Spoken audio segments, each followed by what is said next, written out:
a little bit behind the curtains real fast.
Hello, everybody. This is Chris from Comic Book Spotlight. Today we're going to have a very special guest from the Black Comic Lords, and I want to welcome that guest in. P Dub, welcome to Comic Book Spotlight. How you doing today? Thanks. Well, welcome. Thank you. I'm doing well. Thank you for asking.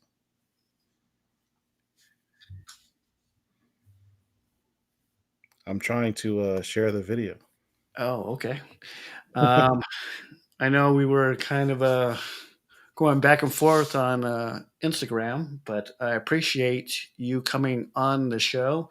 I really enjoy your YouTube channel. We have everything listed down below in the section of our YouTube channel. How are you doing today?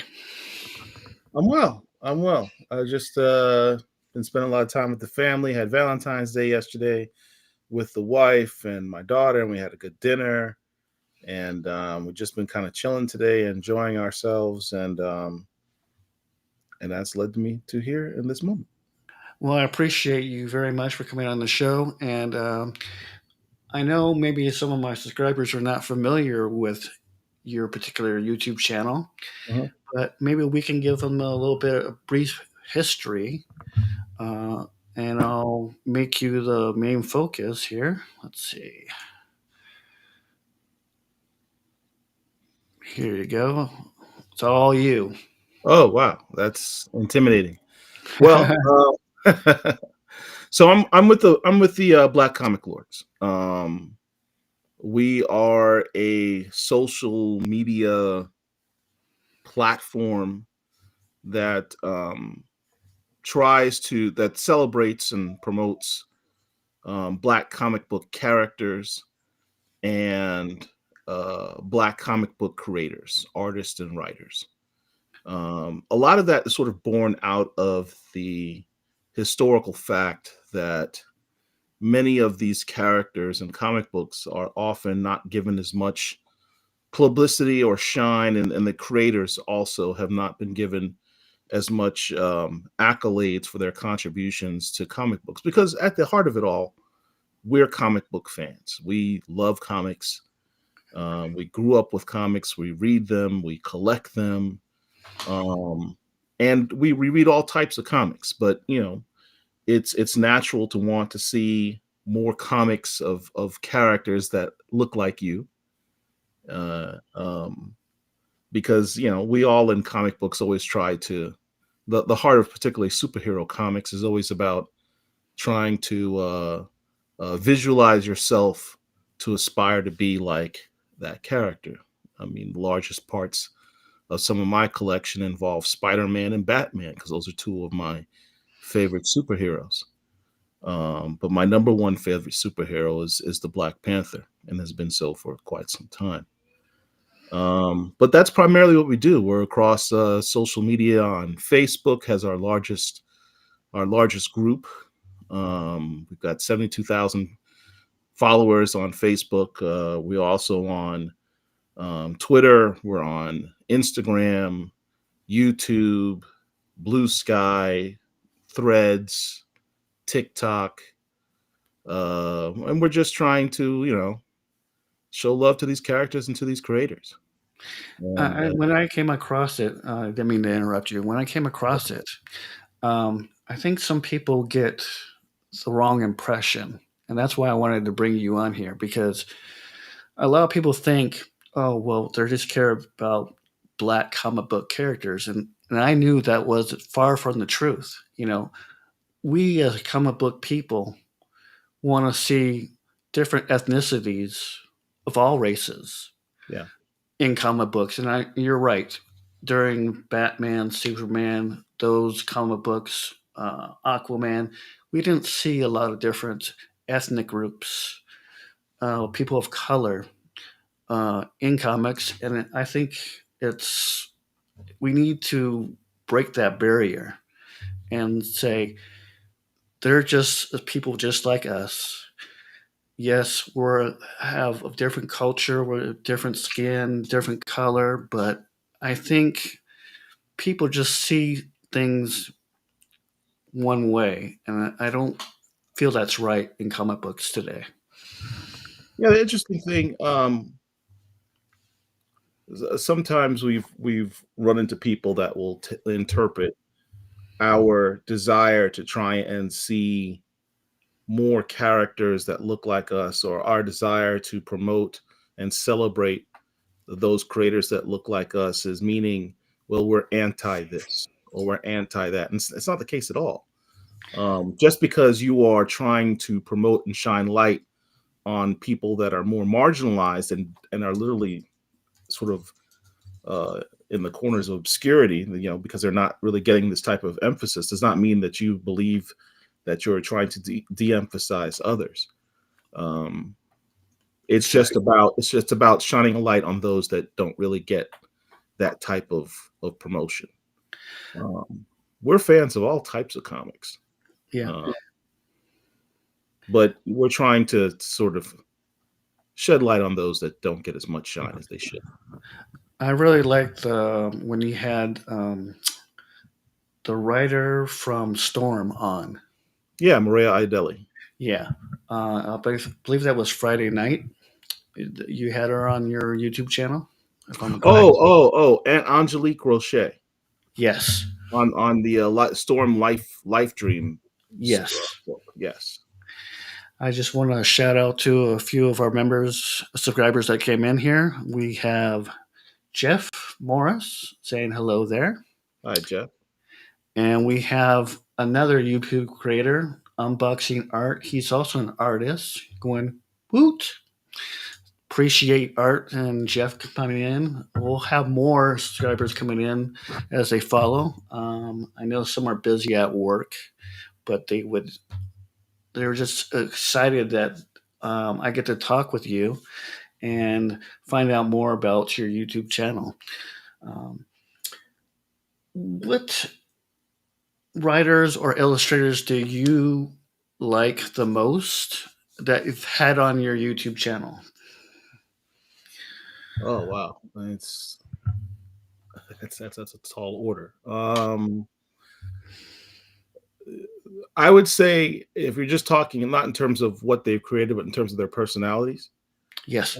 what immediately springs to mind is Brian Edward Hill. Uh huh. That guy is hilarious. He is a whole character. Wow. Um, very very funny, very personable guy. He is a riot. I think of the interviews that I've done, he's the one I felt like I was at a bar having a drink with and just relaxing and being myself. That is great. I mean, have you ever heard of Daniel Hilliard? Daniel who? Hilliard. The name sounds vaguely familiar. He's done some comics with Doug Wagner, Plastic. They're doing a new one called I'm a Fashion Serial Killer. Hmm. But he does all the drawing, and I try to get him on my show, but he didn't say no. He just wasn't comfortable with this type of medium, and I respect that. But he's a great artist. Uh, Yeah, you run into that sometimes. Not all creators are necessarily people that like to be in the spotlight. They don't like they're not public speakers. right.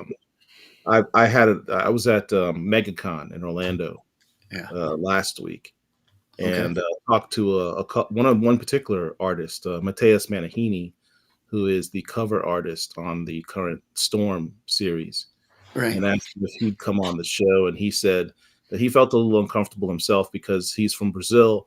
His native language is Portuguese, and his English isn't that great. So he felt a little nervous about being on a show where he had to talk about stuff in English. Yeah. You run into that sometimes. Yeah. I mean, uh, I don't want to people think that I'm ungrateful because that's not the case. I just know a lot of these creators, writers, illustrators, they're busy Hmm. and they're taking time out of their busy schedule to come on our platforms. And, uh, you know, I just wanted to celebrate his artwork because I don't think he's getting enough recognition out there. Right. Uh, and he does some great work, and I just feel like we need to let people know that there are great illustrators out there, writers, colorists, letterists, and comic book realm, and we need to celebrate them as well because I don't think they get the enough recognition when they're Yeah, that's comic book. one of the things that we've covered and we've discussed in our space in Black Comic Lords Yeah, is how um, significant a lot of contributions creators have made over the years that comic books have been in existence that have been unrecognized or certainly not given the amount of recognition that their contributions deserve.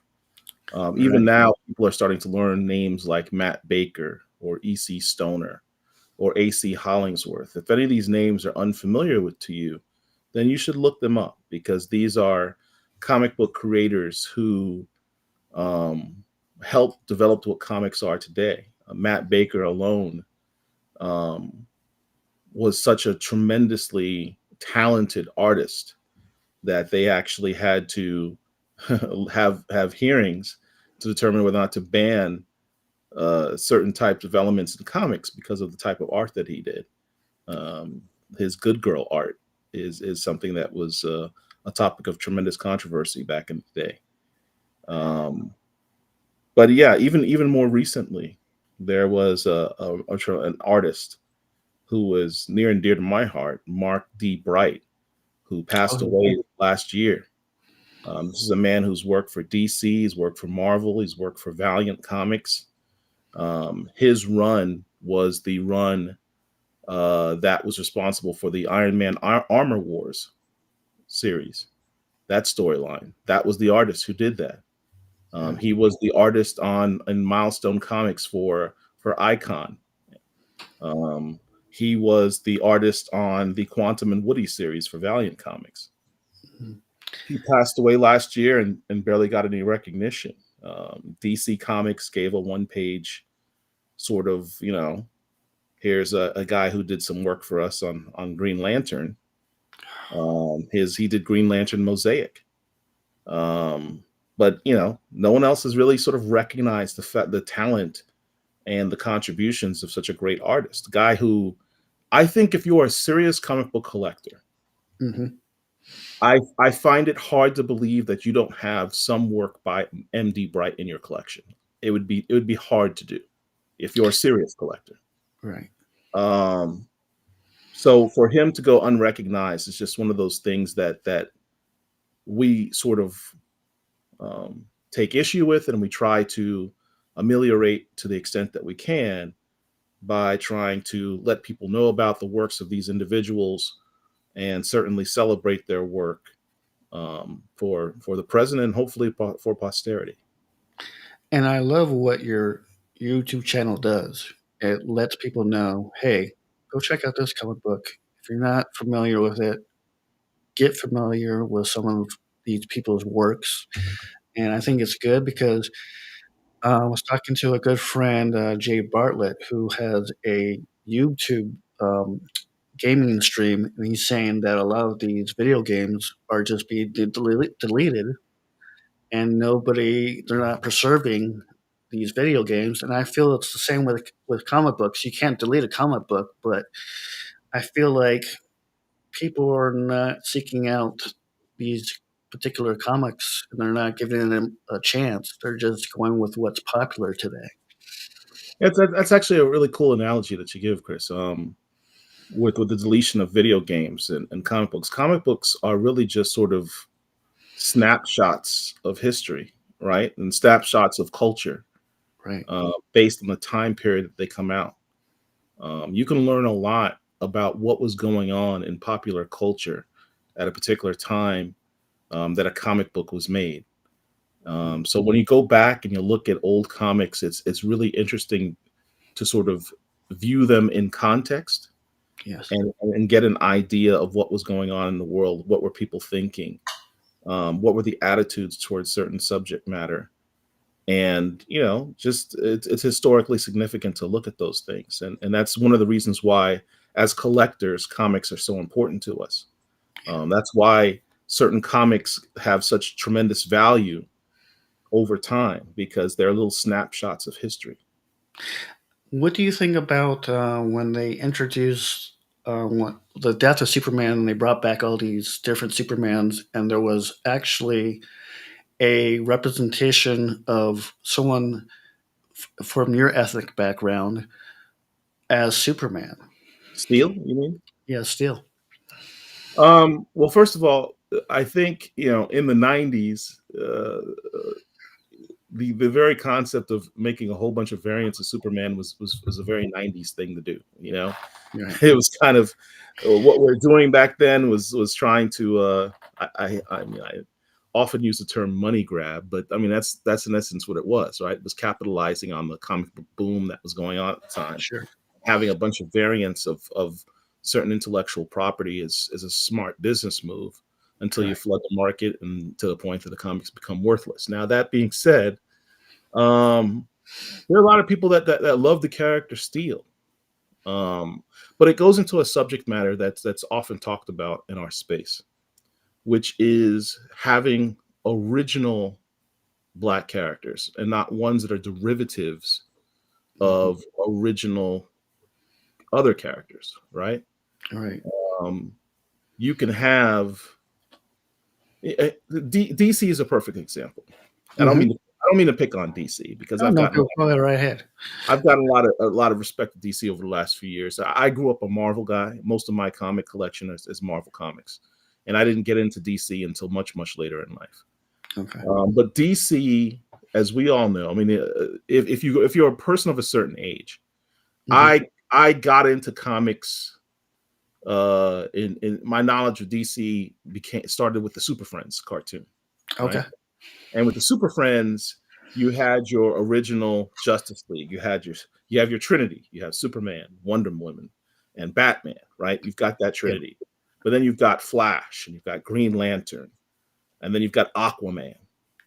Those are the main DC characters, Yes. right? That's their Justice League. That's their Super Friends paradigm, and much of their universe are um, just different elements, different versions of those.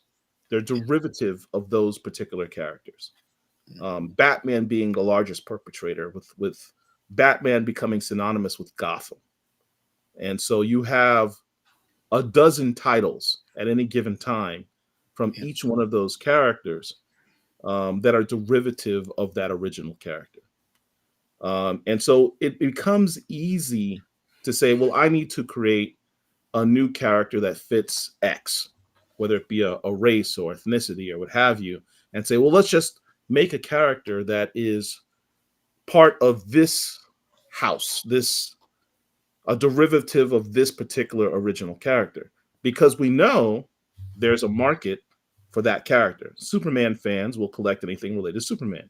Batman fans will collect anything related to Superman, to Batman, et cetera, et cetera. So I think I don't personally have a problem with it. Um, but I think what the issue that becomes for many people Yes. is that it can come across as somewhat lazy and uncreative Mm, to simply make another version of an existing character by just painting it a different color, or changing the gender, or changing the sexual orientation, or whatever it is you're trying to do. mhm, Um, it can come across as a bit lazy rather than creating a new character and trying to promote that character genuinely.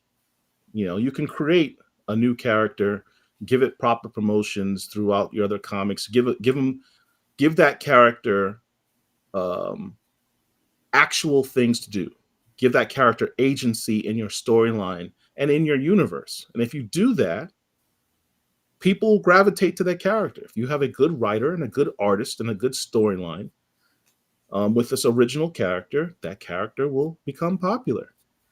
Um, so that's my personal preference. I'm not speaking on behalf of anyone in particular. I'm just saying my right. personal preference is to try and emphasize doing more original characters, particularly original Black characters. And I agree with you. I don't know if you are a big fan of Kickstarter comics Yeah, or um, independent comics. And I came across this one called Justice. I'll give you a little.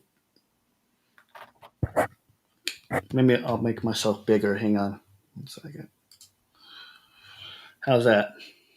that's a great looking cover. And I really like it. And Is that by Wingless Comics? Wingless Comics. Yep. Yeah, I've heard of Wingless Comics. Yes. And they got beautiful artwork and everything. Yeah. And it's original character. Hmm. And I think they've done really, really well. And I was excited when they came out with this one because I was waiting for a long time. And what's your opinion on independent comics? Oh, well, that's the rub. A lot of the things, the thing about being in Black Comic Lords, and I'm one of the admins over there, and you get to see a lot of people's comments and complaints about what's wrong with comics, or why don't we have more of this, is the common refrain, right? Why Yeah, don't we have more of X, Y, or Z in comics? But comics but corporate comics. You can use the term mainstream, but for all intents and right. purposes, when we're talking about is corporate comics, Marvel and DC, um, they become very formulaic, and they get set in their ways, um, and they're stuck within a certain paradigm, which really cuts down on the level of creativity and um, what can be done in those comics. They're kind of within a certain box. You don't have that with independent comics, and I think that's why independent comics are really changing the game and taking a larger part of the pie. Now, obviously, Marvel and DC still has the lion's share of comics, but I think independents are really on the come up in terms of getting more of what buyers are wanting to get, what collectors want, what readers want. Um, and I think that really is kind of where the future lies in a lot of comics, particularly now that we have. Because for think about it, for many creators, Yeah. what is the goal is having their intellectual property turned into something else, whether it be a movie or a television show or what have you. Mhm. And for independent, because we now live in a society where um, there are multiple ways that properties can be turned into film and TV that don't rely within certain corporate elements. Um, there's a lot more opportunities there for a creator to have their property optioned and turned into a film without having to go through certain corporate avenues, right? Yeah. Yeah. You can have that comic you have right there by Wingless Comics, Justice, and they might get optioned by Netflix, and Netflix might decide to turn that into a television series or a movie. Yeah. And then becomes a question of, well, do I have to go through Marvel and DC to have the stories that I want to tell with the characters that I want to show and display, um, but not contained within that paradigm, and still have it optioned and made successful? And I think the answer for a lot of these creators is no, I don't have to take that route anymore. And that's I think that's good for us as consumers and collectors and fans. I agree 100%. And I even spoke with Doug Wagner, and he feels the same, that he loves doing the Kickstarter way, even though he's got a lot of his comics through Image, DC, Marvel over the years. Yeah, He feels like, the Kickstarter, you can make more of a profit than you can with these mainstream, or as you say, corporate entities that are putting out their comic, but they're taking a big percentage of your profit. yeah, And they have to go to Comic Cons, and they have to, people wonder why they're, when they're autographing a comic book, why they're charging so much.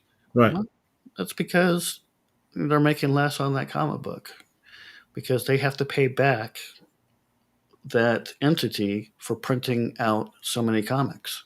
yeah. And I agree with you. I think Kickstarter is the way to go. I think it helps comic book creators. I think it helps comic collectors because it's at a lower price point too, as well.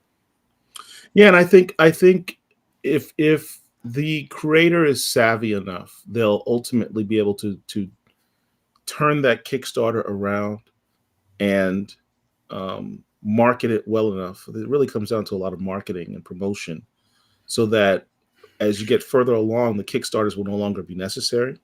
You'll build up your client base, your customer base, to the point where you'll simply be able to get pre-orders and go through a distribute. I'm sorry, a distributor Right. that can get your comics out there without having to go through the Kickstarter route anymore. I mean, Yeah. you've got some independent comics right now that are really successful. Concrete Comics, Stranger Comics is a huge one.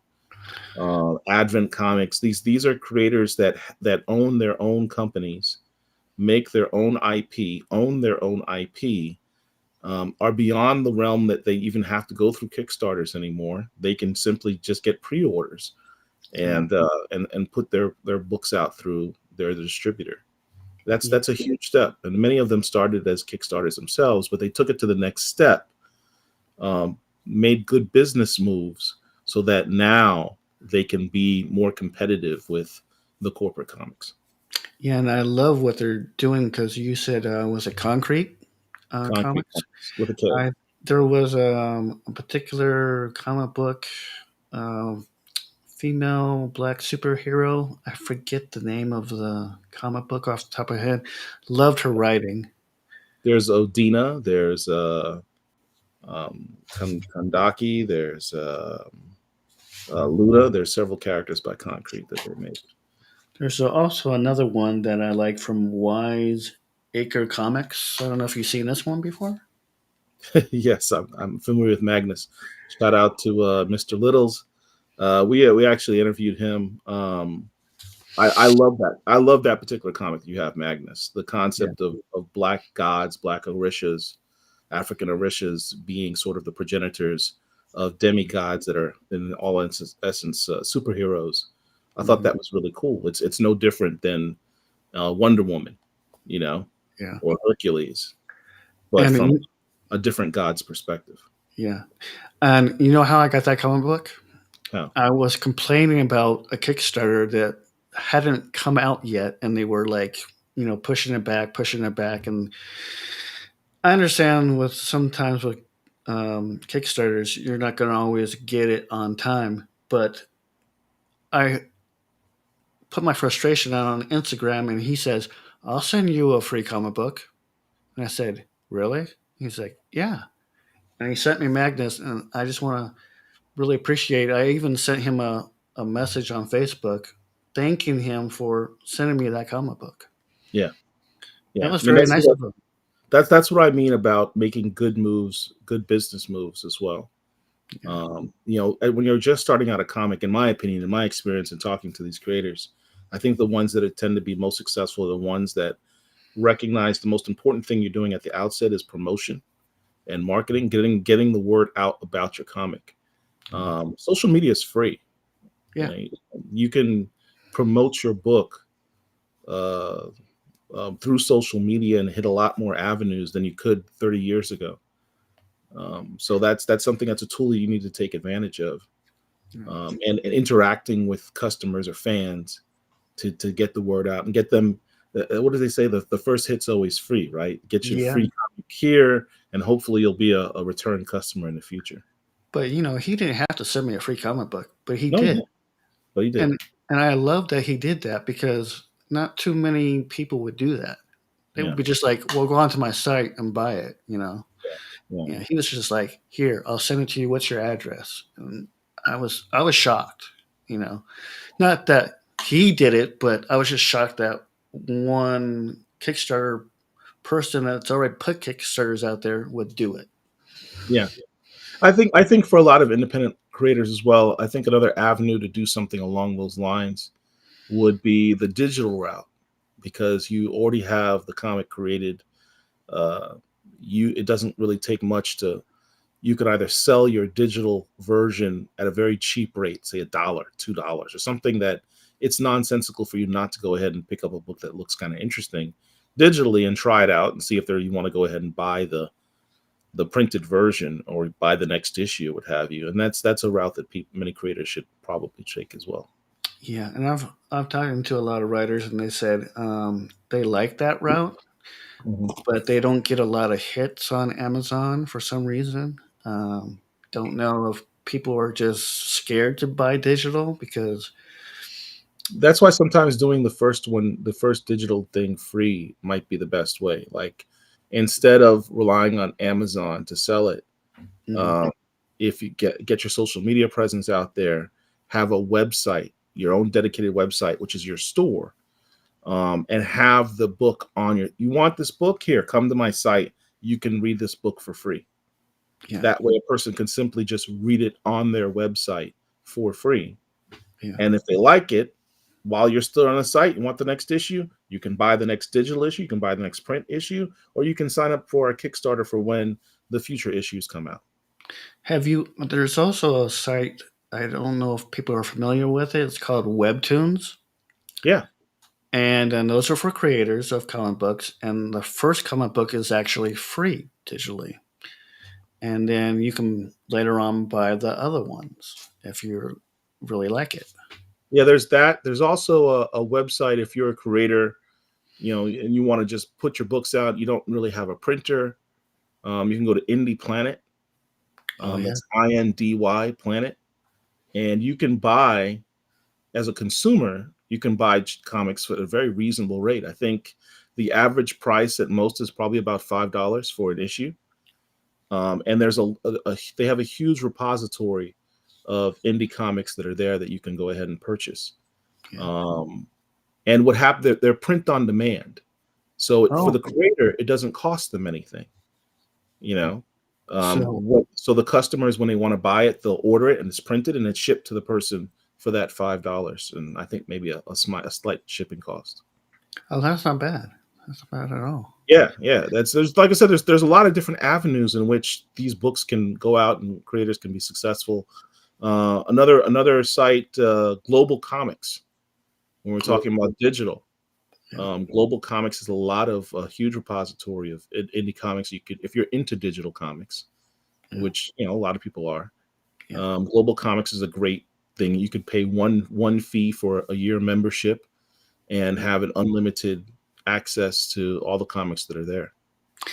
And I want to also let people know that uh, your website, I'm going to share it here, at That's comiclords.net. blackcomiclords.net. If you're into indie comics, there's that section that you see there that says Black Indie Comics. Yep. If you click on that, it'll have a listing of a bunch of creators, publishers that you can get into. It's got all their websites on there. Yep. There it is. Black Indie Comics. It looks incredible. Thank you. We've put a lot of work into that. Yeah. Yeah. I can tell just by looking at it. and there's Good Hood Comics, which I'm familiar with. Um, Another great comic book company. Godhood makes the Antagonist, which is a fantastic series. Yeah. And I came across him when I was just starting my YouTube channel, and he was talking about how to promote and how to write a comic book. So I think people should go check out his thing as well. I really like your guys' website. It's user friendly. Thank you. Uh, I could tell a lot of time and effort went into it. You got a nice merch store. Thanks. And I love the kid with the comic books and sitting there just enjoying him, him being a superhero and everything. I think that's really cool.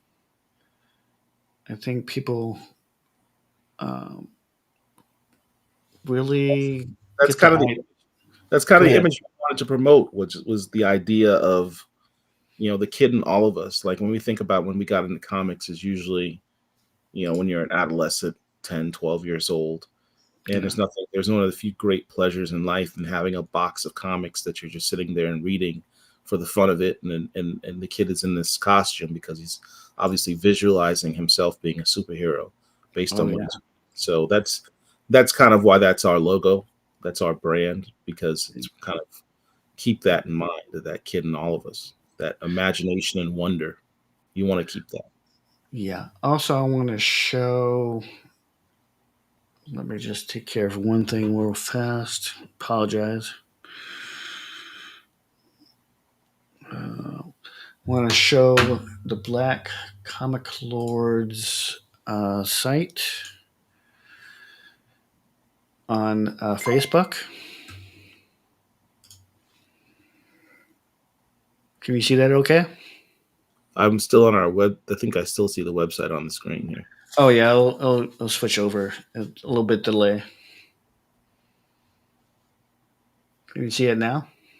No, I still see the website. Oh, my God. Let's refresh it. Uh, I apologize here. Let's see. Reload. Can you see it now? I still see the website. Oh, my God. Okay. We'll There we stop. go. Now I see it. I just saw it at the end there.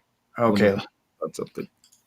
Um, let's show it again. I apologize. It's being iffy today. I There we don't go. know why. I see it now. All right. Yeah, that's our Facebook page. That's our main hub of who we are and what we do. Yep. That's where our community comes together, interacts with each other, and talks to each other, and shares information about comics that they have, that they're buying, that they learned about. It's a great, great, great community of just comic book fans, just sharing their love for comics. Yeah. And there's the thumbnail that we have for today's live stream. I want to thank you for pointing out a few errors that I had on it. Um, I felt a little embarrassed, just a That's all little right. bit. But I rather it be right than wrong, you know. But that's why I always send the thumbnail to the people that I'm going to do a stream with, and just to get their approval and let them know. What, let's see, what are they saying in the chat right now? What are they? Oh, shout out to Blurds Underground. Yeah, Evan, Great he said. comic book company. Yeah, that's cool. Now let's get on to the discussion that I have for today, and which is basically comic books that translated well over to TV shows. Okay. And I did put a poll in our chat here. What comic books do you think translate well to TV? I put Superman, Green Arrow, Batman, and Flash, but the Batman of the 1950s. Hmm. So are you focusing just on live action television, not cartoons? It could be either one. Because in recent memory, I would say one of the best translations would be the Invincible series on Amazon. Okay.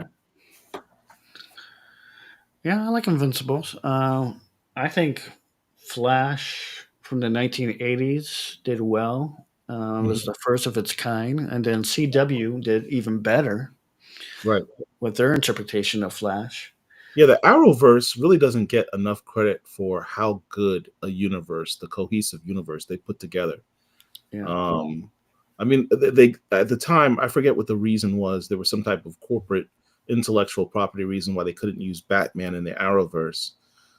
So, for many respects, Green Arrow was, for all intents and purposes, a Batman analog. The way that they did him on that show, because Oliver Queen in the comic books is a lot more laid back and not so intense, a devil may care type of guy. yes, Um, but they put a lot of those attributes onto the Oliver Queen that they had in the Arrowverse television show.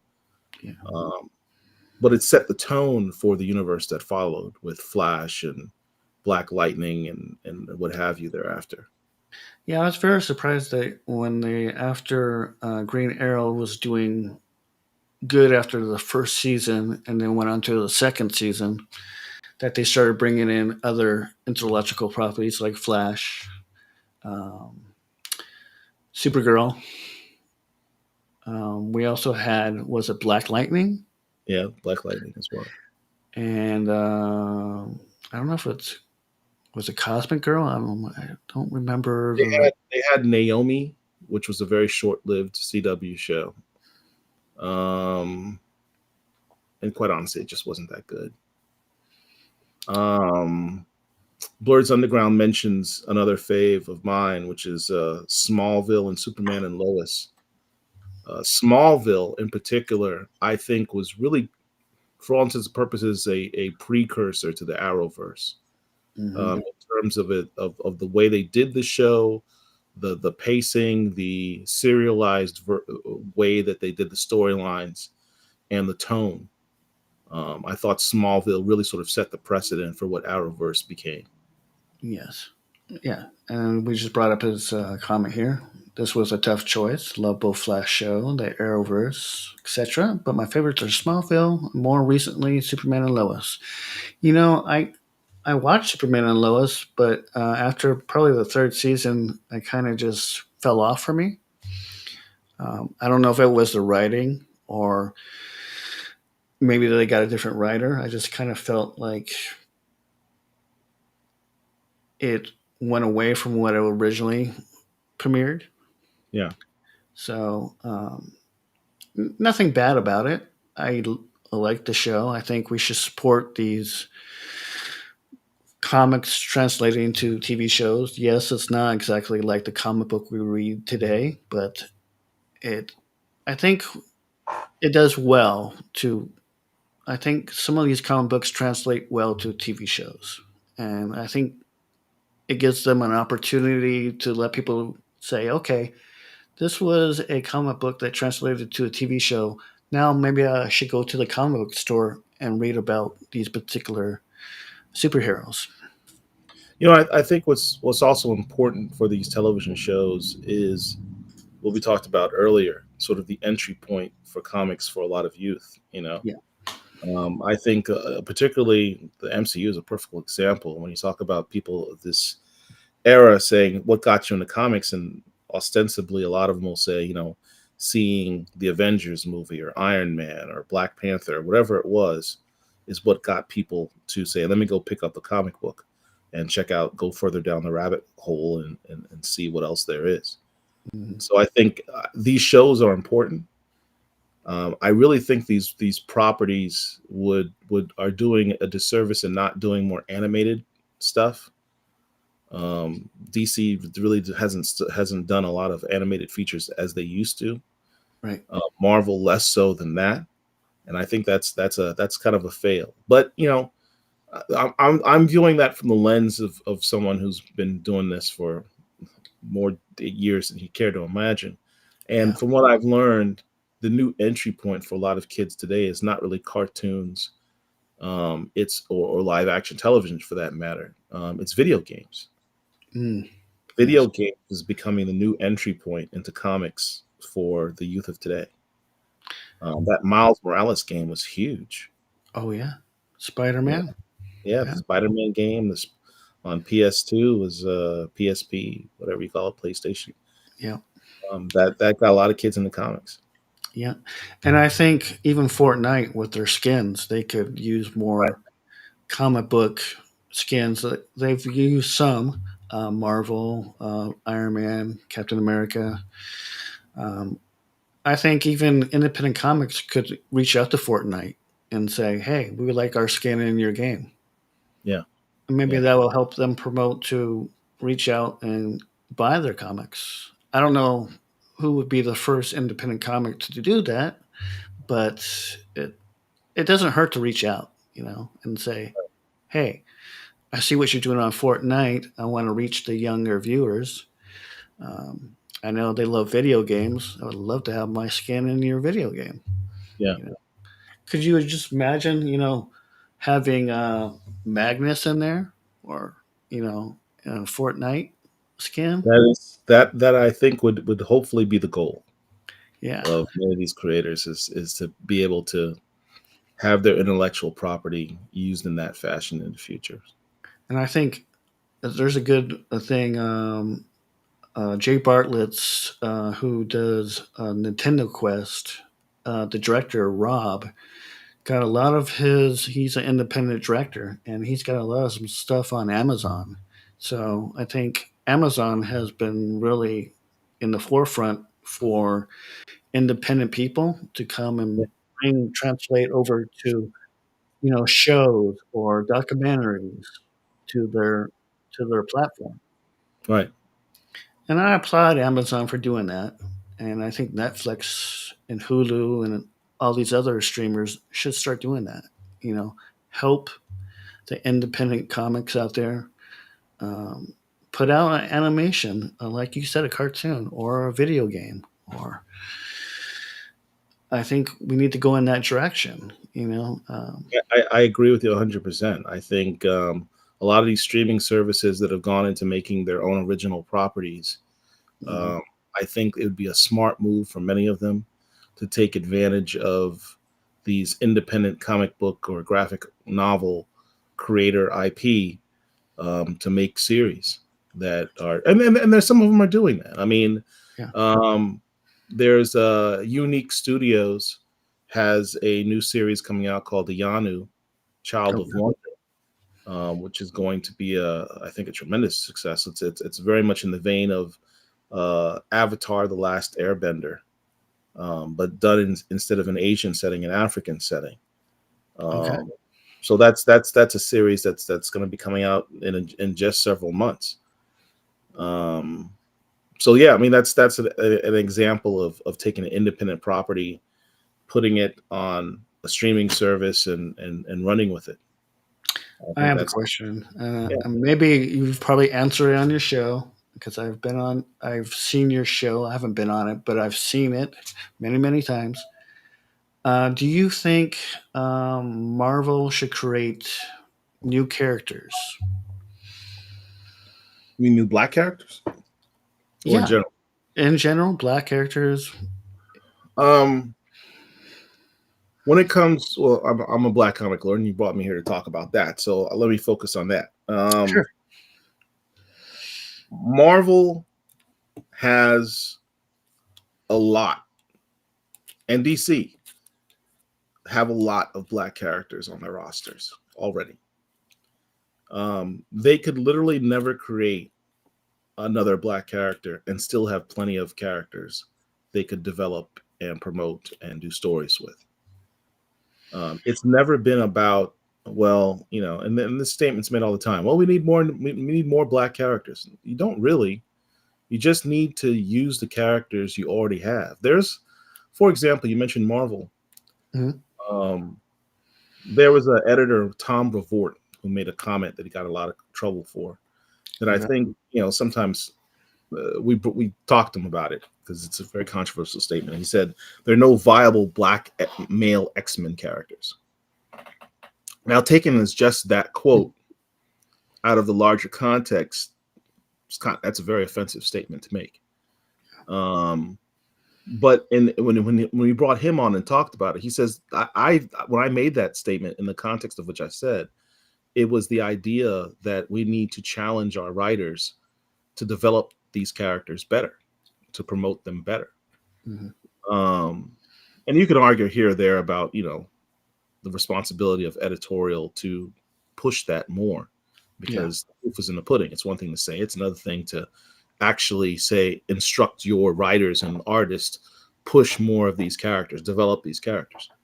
But be that as it may, the point is still sound.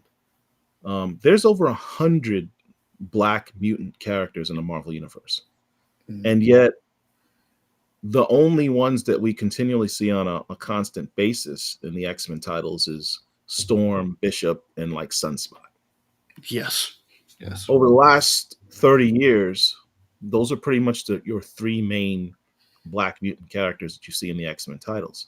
Mhm. You don't really see a lot of the others. Now, in this Krakoa era, you got to see a lot more. There's a proliferation of a lot more, even though a lot of them tend to be colored different colors, blue or green or orange, um, or just unrecognizable as a black character. But the fact remains that there are plenty of black characters already. It's just a matter of taking them off the shelf, dusting them off, and giving them something meaningful to do in the stories other than being background color.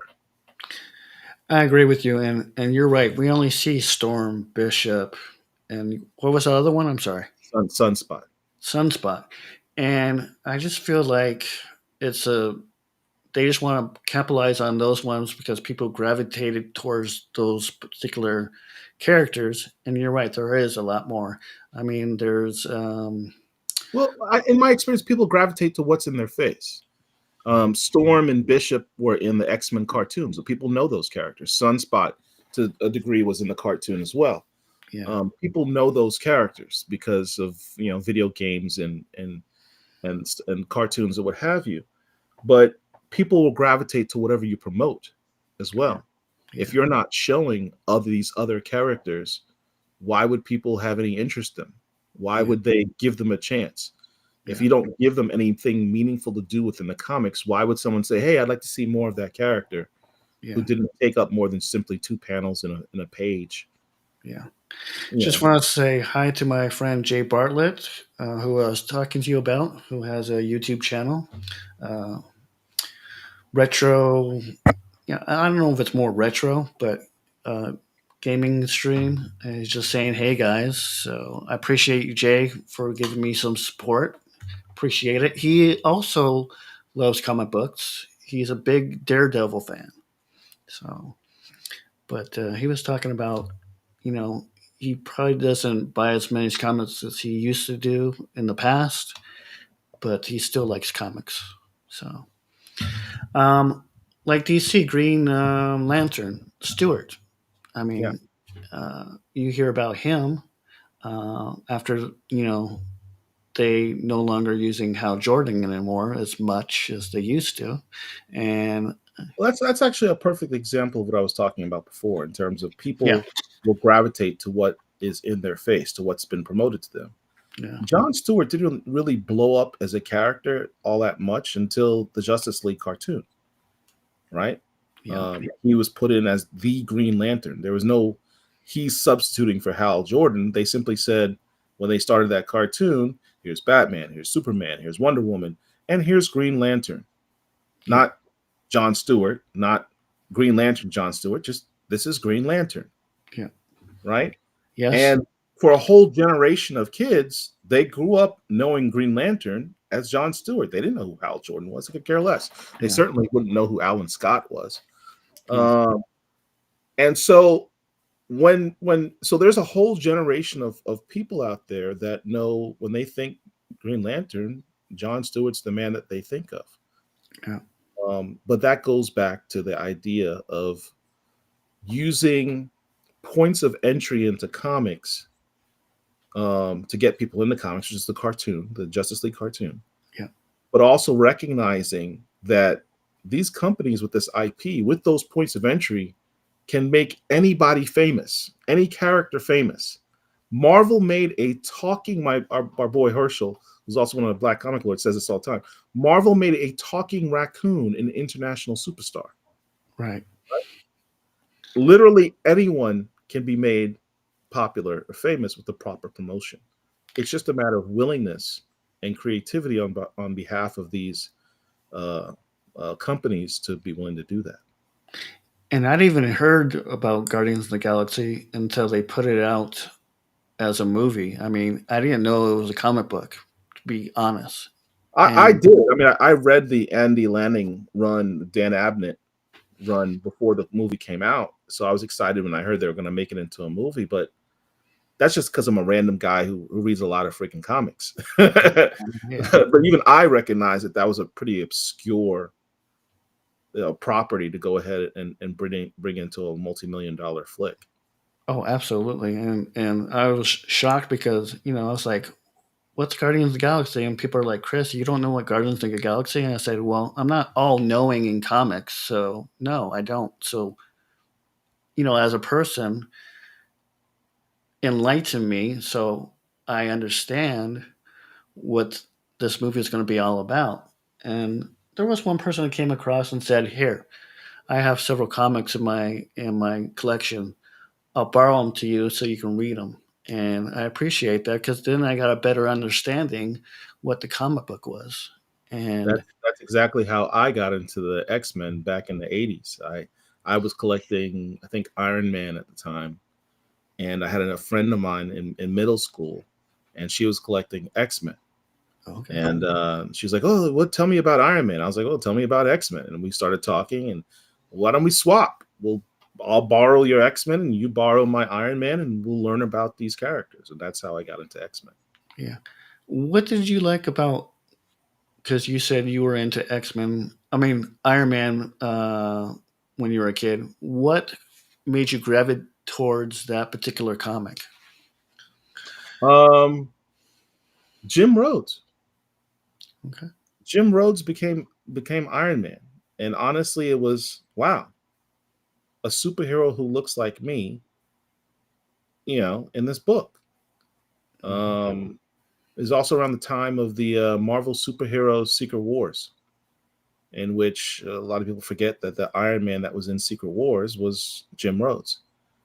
Um, he's what got me into collecting Iron Man at the time, and it just so happened that shortly after he became Iron Man, Mhm. the artist M.D. Bright took over the reins from Bob Layton, who was Mhm. also a tremendously great and fantastic artist, and did the Armor Wars series, and just took off from there. So I've been a fan of Iron Man ever since, both Jim Rhodes and Tony Stark. My thing is, I know Iron Man was very popular, and but I'm wondering why Marvel never did War Machine, kind of spinoff Hmm. on his own. I know it stayed in the Iron Man universe, and I kind of feel like they missed out on an opportunity to take that particular character and do a crossover on his own and kind of see it through his eyes You mean instead of the movies or the comic book? movies. Oh yeah, I mean there was an Armor Wars television series that Marvel Studios had planned, Right. that has since been placed on the "we don't know what we're doing" list. Mm, And Don Cheadle's not getting any younger. I mean, the no. guy's probably around 60 at this point. Yeah. So Okay. I don't know if that's something they're still going to be willing to do or not. A I lot of think. those that came in the MCU 15 years ago are aged out of their roles at this point, right? Yeah. Yeah. So perhaps with the purported Secret Wars reboot to the MCU, they'll bring back new actors to go Yeah. forward with the properties. I think it would be cool, and I don't know if they'll do it, but let's just say the current Captain America character, which was Falcon originally, correct? Yeah, Sam Wilson. Sam Wilson. Uh, would it be cool if they transferred him from Captain America to War Machine? But why? I know because in the first season he wasn't comfortable being Captain America Hmm.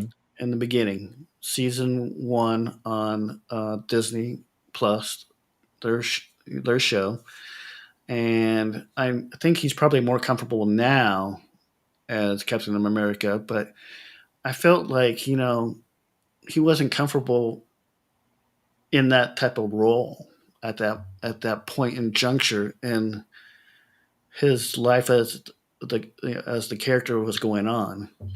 It's probably going to be different in the movie now because I saw the trailer. He looks more comfortable. Oh, He's you got haven't seen the movie yet? no. You should see the movie. I'm planning to. You I know, saw it a couple. I saw it a couple nights ago. It was an enjoyable popcorn flick, uh, awesome. and addresses what you're talking about. His comfort level of being Captain America. Yeah, Uh, I just he's comfortable with the role.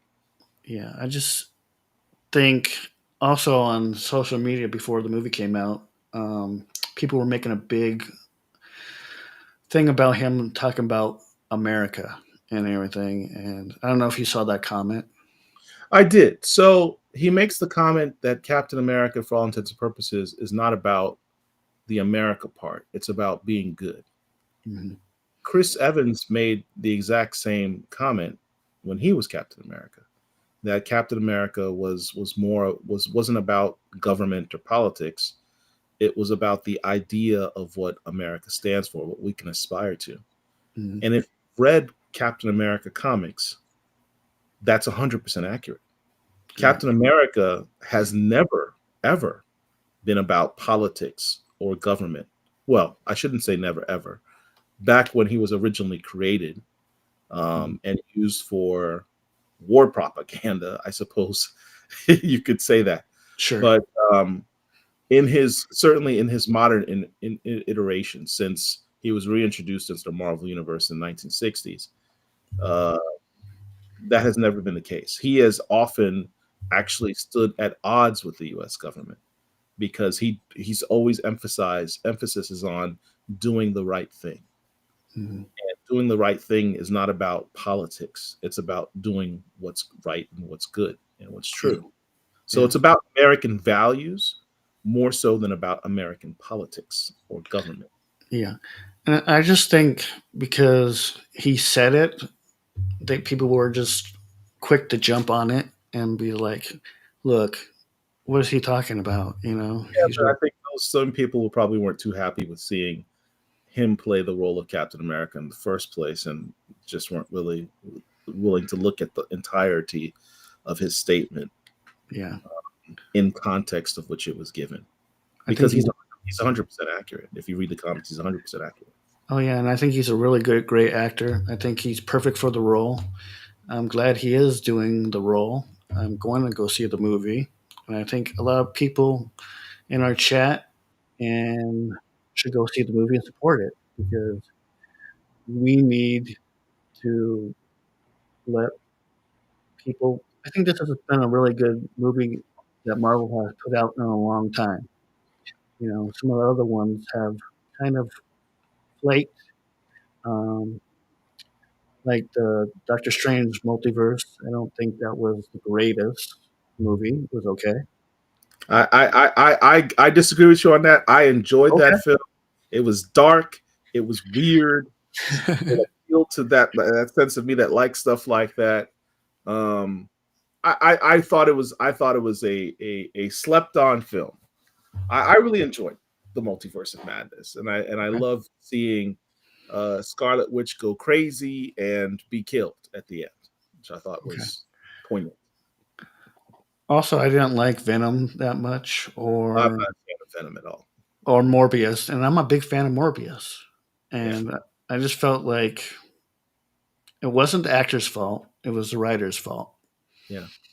And he only could work with what they were giving him, and they've already delayed it many times before it even came out. Reshoots, and I think um, the new Captain America movie had that problem too. I heard they spent over like 4 million. Yeah, I mean, and you can see it in the editing process. As I said, it's a good popcorn flick. Is it perfect? No. Is it the best Marvel movie of all time? No. Mhm. But it was enjoyable, and certainly better than some of the films that have come out in the last several years from Marvel. I'll say that. Yeah, But it's not a perfect film, and you could see. I mean, I'm not going to give any spoilers on it, but you could see there's a few points here and there where you could tell it was an editing issue, because it's kind of like, well, why did that happen, and why did this happen, and how'd you go from here to here? yeah. And then you realize that there's a part there that was probably to edit it out. So Do there you was think? definitely see I'm some of sorry. those issues. Sorry, I didn't mean to step on you. Do No, you it's think that they've lost the direction they're supposed to go in because the people that were originally put out Iron Man, Favreau, I believe his name is John Favreau. John Favreau, has taken a different role and not directed as much as being a producer. I think there was a statement made by one of the producers. I don't remember if it was Nate Moore or Kevin Feige, that said, when we're picking writers or directors Hmm. to do these films, we want people that are not familiar with the source material. I think that's a mistake. Okay. John Favreau, as you mentioned, is someone who's a comic head. Yeah. He's familiar with the source material. Hmm. Uh, that's why, he was able to do what he did, and basically, for all intents and purposes, created what we now know as the MCU, because he set the tone with what he did, because he's a fan of material, is knowledgeable of material, and it showed in the film. Yeah. And Um, I liked when they put out Black Panther. I remember when that came out. That was such a great movie. And when I saw the behind the scenes, and this was a director that had never done a kind of Marvel superhero movie, yeah, and I think he did a really good job because he listened to his actors, he read some of the comic books, and tried to translate it well from the comic book to the movie screen. I think a lot of that actually came from Chadwick Boseman, the actor himself. Ryan Coogler actually is on record as saying he actually wasn't a fan. He didn't really read Black Panther comics. That wasn't his thing. I think Mhm. it was some other property that he had read as a kid. But Okay. Chadwick Boseman read those comics voraciously, and he had a lot of input. Now, to Coogler's credit, he took a lot of input from Chadwick Boseman. Yeah. But Chadwick Boseman really, I think, set the tone for that film, Yeah. and he was responsible for a lot of things that people took note of, which I think is ultimately what led to the reticence of Coogler doing the second film, because he's like, the guy who made this movie what it was is no longer around to give me tips and advice as to how to do this. Yeah. That input's no longer there. Yeah. So the loss of what Chadwick, or the contributions of Chadwick Boseman, cannot be, I think, under overstated, and certainly his loss is a tremendous one. Yeah, I mean, when we lost him, I was shocked and I was very sad because this was a great actor. I've seen him do other movies, and I just felt like when I heard that Marvel wanted to replace him right away, after his death, I was just like, why? I mean, you can do kind of like a CGI thing, use his past kind of image to keep him in the Black Panther, light. They could have done that. But how do you feel? that Marvel is now looking for a new Black Panther. Well, the question is which Black Panther. Um, First of all,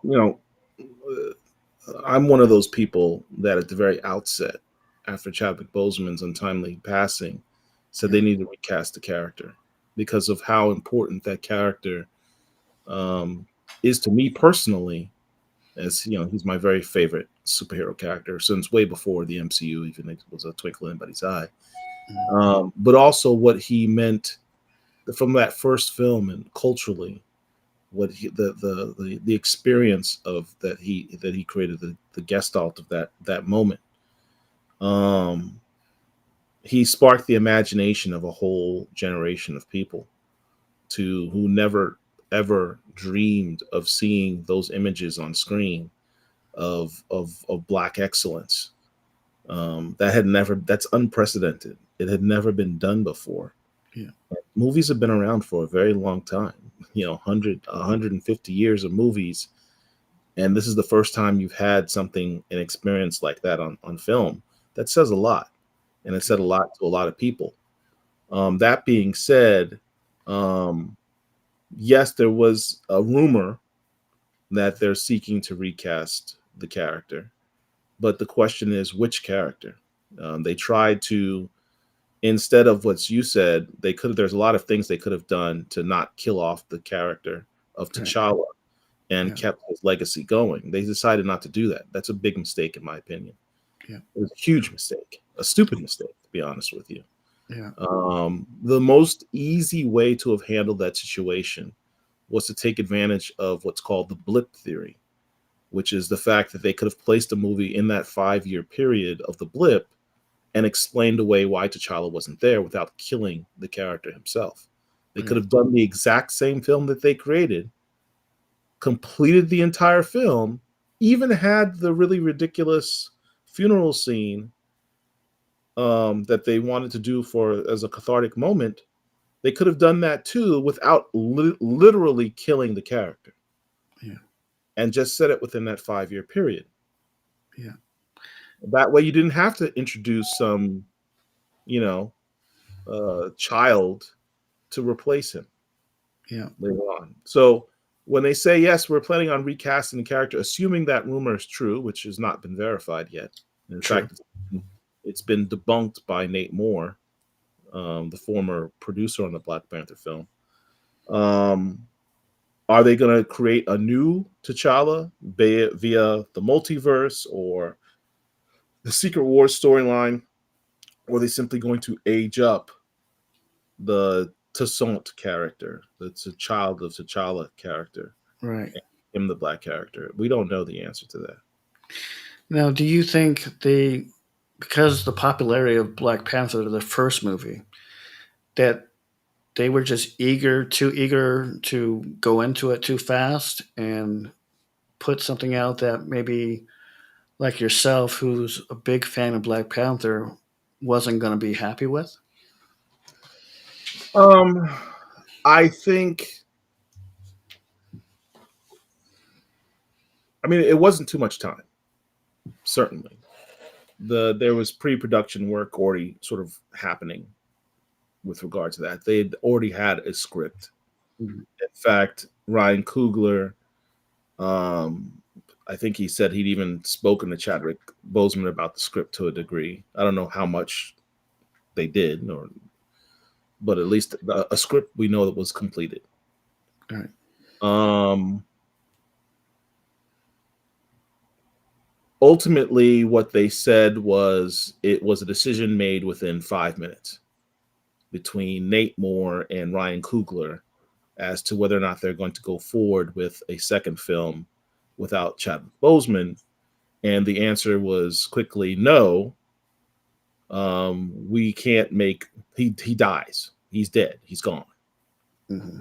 And that was a very myopic moment, in my opinion, and I think the opinion of many people, because an actor died, a great actor, a great man passed, a Yeah. man who put his heart and soul into a character to bring it to screen because he recognized the importance of that moment of what that character would represent. Mhm. He was ill and dying at the time he made the film, and yet he still went all out to travel to Africa to do research on languages and culture to make sure he got it right. Right. He went the extra mile to do that type of thing. Yeah. And even after the film had come out, even though he was tremendously terminally ill, still went to hospitals. He went to children all around the world to meet with his new fans, these new fans of the character. Yeah. Um, that speaks a lot to that man and how he recognized how important that character was.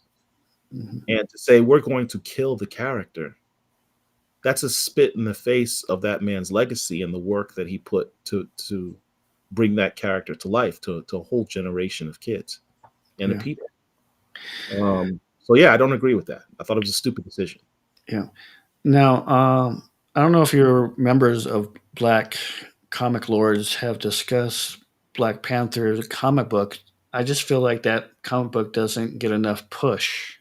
Yeah, we have a show. I have a show on Friday nights usually called Wakanda Whiskey and Blurdom. It's dedicated to the Black Panther verse. Yeah. That's our emphasis is on that Friday night happy hour show. Yeah. Me and my partner Mark do that show. Yeah. I love Fridays the at 9 o'clock Eastern Standard Time. yeah. I love that show. I mean, anytime I can watch it, I'm in there. I comment. I don't know if you see me in there or not. I do comment. So um, I think it's a really great platform that you guys have. Um, I've enjoyed talking with you about comics in general.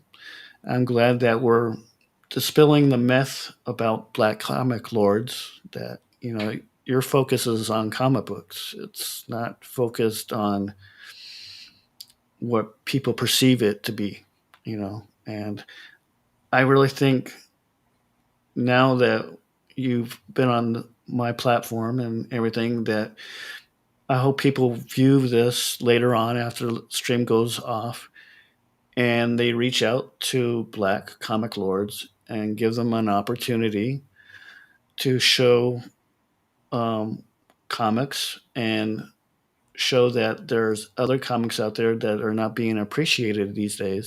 And I think you guys do a really good job of doing that. I appreciate that. Thank you.